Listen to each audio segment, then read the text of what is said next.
muscle.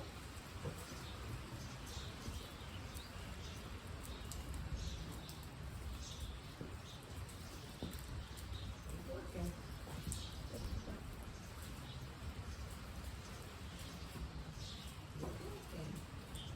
Keep working.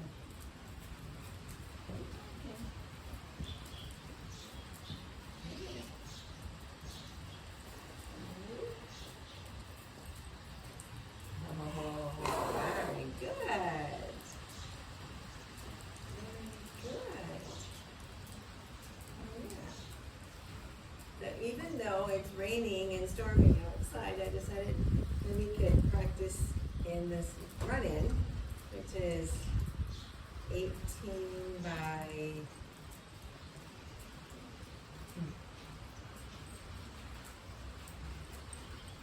20, I think. So, don't let the weather stop you.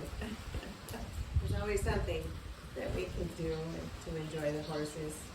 Even if it's just standing in by them, grooming them, taking our time, braiding their manes and tails. Working on them, picking up their hooves, lowering their heads. Us being able to stand where we're not comfortable to become comfortable by taking our time and making a new pattern. So, I hope that helps you. Bye. God